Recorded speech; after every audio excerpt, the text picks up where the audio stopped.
ഈശോ മിശിഹായ്ക്ക് സ്തുതിയായിരിക്കട്ടെ.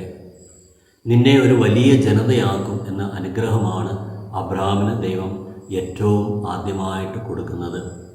കുട്ടികളൊന്നുമില്ലായിരുന്ന വാർദ്ധക്യത്തിൻ്റെ പരമോന്നതമായ പ്രായത്തിൽ ജീവിച്ചിരുന്ന അബ്രാഹാം സാറ ദമ്പതികൾക്ക് അവർക്ക് വിശ്വസിക്കാവുന്നതിലും സങ്കല്പിക്കാവുന്നതിലും ഒക്കെ അതീതമായിട്ട് ഒരു അനുഗ്രഹമാണ് അവരുടെ ജീവിതത്തിലേക്ക് ദൈവം നൽകുന്നത്.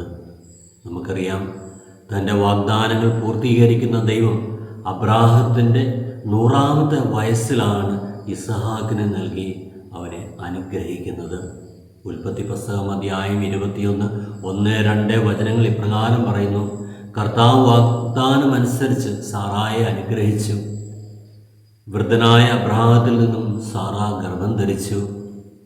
ദൈവം പറഞ്ഞ സമയത്ത് തന്നെ പുത്രനെ പ്രസവിച്ചു. ദൈവം തീരുമാനിക്കുന്ന സമയത്താണ് സാറായിക്കും അബ്രാഹത്തിനും ദൈവാനുഗ്രഹം ലഭിക്കുന്നത്.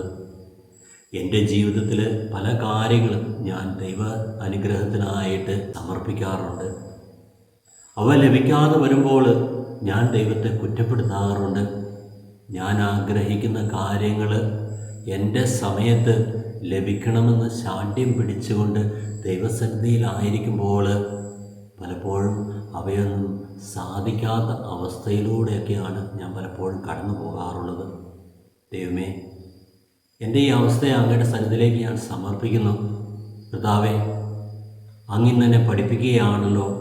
അങ്ങയുടെ സമയം പൂർത്തിയാകുമ്പോൾ അങ്ങൻ്റെ ജീവിതത്തിലേക്ക് കടന്നു വന്നുകൊണ്ട് എൻ്റെ ജീവിതത്തെ അനുഗ്രഹിക്കുമെന്ന് ഞാൻ വിശ്വസിക്കുന്നു.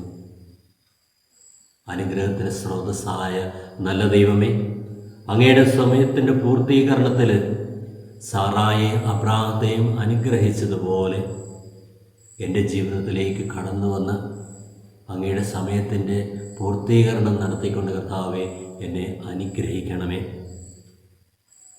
അങ്ങയുടെ അനുഗ്രഹത്തിൻ്റെ ലാഭാർത്ഥിയായിട്ട് ജീവിക്കുവാനുള്ള കൃപയേക്ക് കർത്താവെ എന്നോടൊപ്പം വസിക്കണമേ. നമ്മുടെ കർത്താവ് ഈശോ മിശിഹായുടെ കൃപയും പിതാവായ ദൈവത്തിൻ്റെ സ്നേഹവും പരിശുദ്ധാത്മാവിൻ്റെ സഹവാസവും നാം എല്ലാവരിലും ഉണ്ടാകുമാറാകട്ടെ, ഇപ്പോഴും എപ്പോഴും എന്നേക്കും. ആമേൻ.